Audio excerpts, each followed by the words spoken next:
प्यारे दोस्तों, अल्लाह रब्बुल इज़्ज़त कुरान अज़ीम में इरशाद फरमाता है, वला यग़तब बअदुकुम बअदा अयुहिब्बु अहदुकुम अन याकुला लहमा अख़ीहि मैतन फकरिहतुमूह। एक दूसरे की ग़ीबत ना करो। क्या तुम में कोई पसंद करेगा कि अपने मुर्दार भाई का गोश्त खाए? तो तुम में से कोई भी नहीं होगा जो इस बात को पसंद करे। प्यारे दोस्तों, ग़ीबत अल्लाह और उसके रसूल सल्लल्लाहु अलैहि वसल्लम के नज़दीक बहुत बुरा अमल है और नापसंदीदा चीज़ है। लेकिन आज बहुत सारे लोग हैं जो एक दूसरे की ग़ीबत करते हैं, चुगली करते हैं। आपको मैं बता दूं, हदीस पाक में अल्लाह के रसूल सल्लल्लाहु अलैहि वसल्लम ने इरशाद फरमाया कि हर मुसलमान के लिए दूसरे मुसलमान का खून, माल और इज्जत हराम है। इस हदीस पाक से साफ तौर पर जाहिर हो गया कि मुसलमान को चाहिए कि मुसलमान के जान और माल और उसकी इज्जत की हिफाजत करे। लेकिन आज हम हैं जो दूसरे मुसलमान की इज्जत व आबरू को नीलाम करते हुए नजर आ रहे हैं, उसके ग़ीबत करते हुए नजर आते हैं। प्यारे दोस्तों, ये ग़ीबत कितना बड़ा जुर्म है, कितना बड़ा गुनाह है, आपको इस हदीस पाक से अंदाजा हो जाएगा।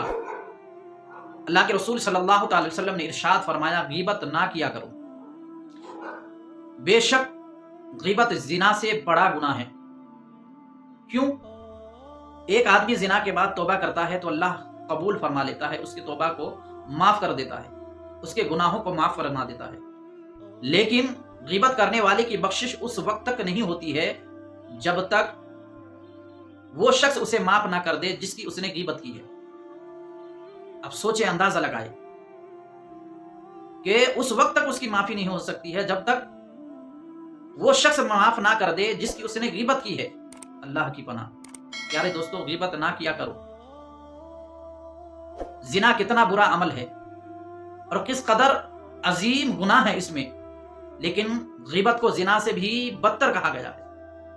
लेकिन आज हम अपनी ज़बान से मुसलमान भाई की ग़ीबत करते हैं, चुगली करते हैं। तो ग़ीबत से बचा कीजिए।